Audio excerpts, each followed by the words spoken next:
Oltre 253.000 veneti attualmente positivi con 15.600 nuovi contagi nelle ultime 24 ore. La curva in calo, seppur lieve, fa sperare che la fase più critica di questa quarta ondata, anche il Veneto, stia per lasciarsela alle spalle. Pesante ancora il numero delle vittime, 36 nel bollettino odierno, ma i ricoveri, pur restando su numeri elevati, sono in calo sia in area medica, meno 31, che in terapia intensiva, meno 12. È chiaro che le strutture ospedaliere sono ancora in difficoltà, questo bisogna dirlo, perché noi oggi abbiamo la situazione, come in tantissime altre attività economiche e non solo, di molto personale positivo. Stimiamo attorno alle 2000 persone del sistema sanitario regionale, quindi tra medici, operatori, infermieri, OSS e quant'altri, positivi che quindi sono a casa, e quindi è chiaro che mancando questa forza lavoro le strutture sono in difficoltà e in affanno.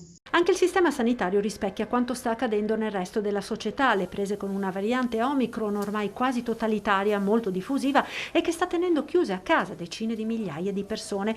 Fortunatamente la stragrande maggioranza è vaccinata ed i sintomi sono lievi. Nella maggior parte dei casi con sintomi, come nel mio caso, molto lievi, quasi da asintomatici. Io ho fatto 2 giorni con un po' di tosse e naso chiuso, però permane la positività. E quindi io credo, insomma, che anche i tavoli di lavoro che ci sono a livello nazionale rispetto alla definizione di caso, rispetto a come gestire un'ondata come questa, e quindi con molte persone che sono bloccate, anche quelle dei servizi essenziali, pensiamo anche al mondo della sanità o altre categorie molto importanti, sia fondamentale.